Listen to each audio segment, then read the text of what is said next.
Hello everyone, welcome to the platform of learning. इस video में हम 5th यूनिट के 3rd सेशन में ग्रीन प्रोजेक्ट्स को डिस्कस करने जा रहे हैं। ग्रीन प्रोजेक्ट्स मींस हरित परियोजनाएं। Many people and organisation are concern and motivated about doing something to save the environment. Means बहुत से लोग और संगठन पर्यावरण को बचाने के लिए सोचते हैं और प्रेरित भी हैं। They are implementing green projects in areas like waste management, energy conservation, green sanitation, biofuel use, green building, etc.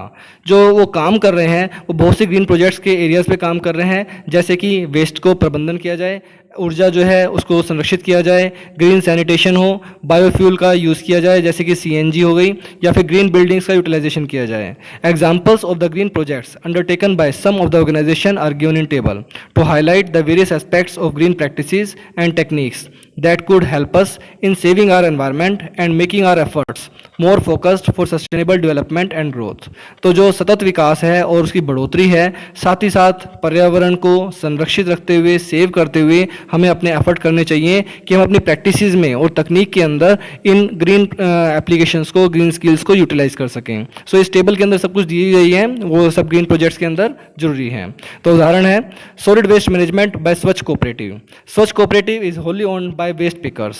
जो रैक पिकर्स होते हैं या फिर जो कूड़ा बीनने वाला जो काम करते हैं, उनके द्वारा बनाई गई एक सोसाइटी है जिसे नाम दिया गया है स्वच्छ cooperative. The cooperative has members who are engaged in doorstep collection of waste in Pune. जो ये सोसाइटी बनाई गई है वो पुणे में काम करती है और जो घर घर पे जा करके उनका कूड़ा जो है इकट्ठा करती है।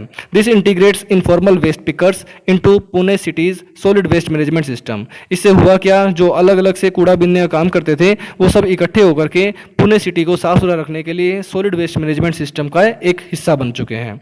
This project has become a success with the support of government and the waste pickers. ये जो प्रोजेक्ट है बहुत सफल रहा है क्योंकि इसमें गवर्नमेंट की भागीदारी रही और साथ ही साथ जो वेस्ट पिकर्स थे उनका भी बहुत बड़ा योगदान रहा। Waste pickers now work with dignity and provide a decentralised waste management system.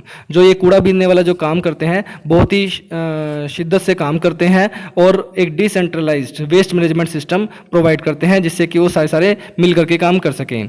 They ensure efficient disposal of wet waste through biogas regeneration. वो जरूर ध्यान रखते हैं कि जो वेट वेस्ट है, गीला कूड़ा है, वो बायोगैस को बनाने के अंदर काम आ सके, along with recycling of solid waste. और साथ ही साथ जो सॉलिड कूड़ा होता है, ठोस कूड़ा है, उसकी रिसाइकलिंग पे काम किया जा सके।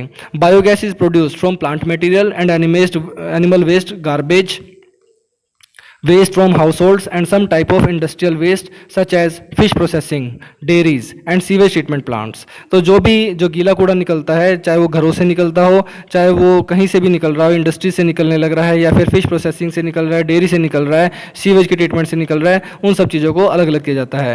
It is a mixture of gases which includes methane, carbon dioxide, hydrogen sulphide and water vapour. तो जो ये जो वेस्ट था, जो गीला कूड़ा था, उससे जो भी निकल रही हैं गैसेज आती हैं, उनको मिक्सचर होता है वो मीथेन का, कार्बन डाइऑक्साइड का, हाइड्रोजन सल्फाइड का और वाटर वेपर का। तो in this mixture methane Burns easily. जो मिक्सचर में अंदर जो मीथेन होती है वो बड़ी इजीली बर्न की हो सकती है और जल सकती है और उसकी हेल्प से आप कुकिंग का काम कर सकते हैं या फिर कुछ और भी काम जहाँ पर भी आपको ऊर्जा की जरूरत है वो यूटिलाइज कर सकते हैं। इसी तरीके से नेक्स्ट प्रोजेक्ट आता है मॉडर्न चूल्हा of society of development and environment protection. जो आज की जो मॉडर्न ज़माने में जो चूल्हा चलाया गया है सोसाइटी ऑफ डेवलपमेंट और एनवायरनमेंट प्रोटेक्शन के द्वारा, तो एनर्जी एफिशिएंट कुकिंग स्टोव, जिसे कुकिंग स्टोव भी बोल सकते हैं और चूल्हा भी बोल सकते हैं, help the movement of air through it. इनके थ्रू जो एयर है, हवा है, वो आसानी से मूव कर सकती है, घूम सकती है, so that the wood is burn more efficiently. जिससे कि जो लकड़ी है इसके अंदर यूटिलाइज होती है जलाने के लिए, उसको और अच्छे प्रभावशाली तरीके से यूज़ किया जा सकता है। तो society of development and environment protection developed the modern DEEP, that is development and environment protection चूल्हा, that uses biomass to reduce consumption of wood by 50%। जो ये चूल्हे बनाए गए, मॉडर्न चूल्हे बनाए गए हैं, इनके द्वारा जो लकड़ी का जो खपत है वो 50% तक कम हो जाती है। दिस चूल्हा रिड्यूसेस स्मोक बाय 80%। और साथ ही साथ जो धुआं इनमें से निकलता है चूल्हे में से, वो एक पारंपरिक चूल्हे के कंपैरिजन में 80% कम धुआं निकलता है। Reducing environmental and health problem, जिससे कि पर्यावरण या फिर सेहत से रिलेटेड जो भी समस्याएं होती हैं वो बहुत कम हो जाती हैं।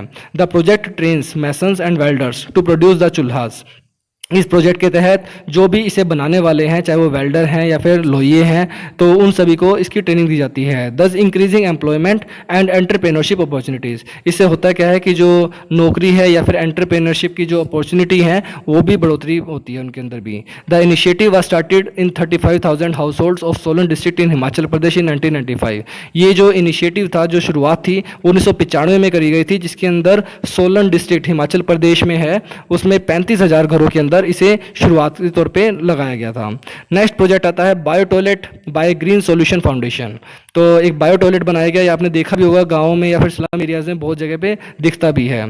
तो GSF ग्रीन सॉल्यूशन फाउंडेशन ने इसे बनाया, has created a bio toilet solution for hygienic sanitation in villages and slums in cities that lack sewer system. जहाँ जहाँ पर प्रॉपर सीवर सिस्टम नहीं होता, जैसे कि गाँव में या फिर स्लम एरिया के अंदर शहरों में, तो वहाँ पर इस सैनिटेशन सिस्टम को, हाइजीनिक सीवरेज सिस्टम को लगाया जाता है।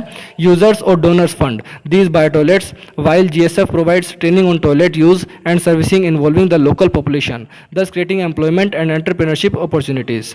जो बहुत से लोग हैं जो उसे इसमें दान देते हैं और जिसके द्वारा ये बायो टॉयलेट्स बनाए जाते हैं, और फिर उसके बाद जो लोकल पीपल होते हैं, लोकल लोग होते हैं, पॉपुलेशन है, उन्हें इसकी ट्रेनिंग दी जाती है कि इसे कैसे यूटिलाइज करना है और इसे साफ़ सुथरा रखना है, जिससे कि काफ़ी सारी एम्प्लॉयमेंट या फिर एंटरप्रेन्योरशिप अपॉर्चुनिटीज़ भी पैदा होती हैं। The biodigester tank forms the basis for this eco friendly toilet. जो एक टैंक इसके अंदर लगाया जाता है जिसका नाम बायोडाइजेस्टर दिया गया है, वो काफ़ी पर्यावरण से के साथ में मैत्री रखता है, उसके पर्यावरण को खराब नहीं होने देता।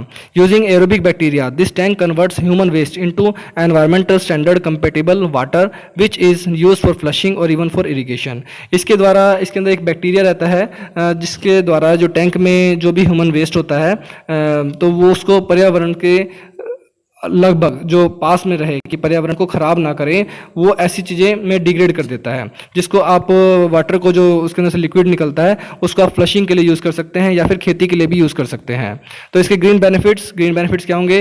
Water conservation due to less flushing. अगर जो फ्लश करने से जो पानी यूज़ कर रहे हैं वो काफ़ी ज़्यादा संरक्षित हो जाता है। एफिशिएंट सीवेज सिस्टम जो है वो प्रभावशाली रहता है। Decrease in soil and water contamination, जो मिट्टी का या फिर जल का जो प्रदूषण हो रहा था, ठीक है, वो काफ़ी कम हो जाता है। Decrease in diseases due to hygienic sanitation, hygienic है तो इस वजह से स्वास्थ्य संबंधी समस्याएं कम से कम होती हैं। तो ये थी हमारी कंप्लीट यूनिट 5।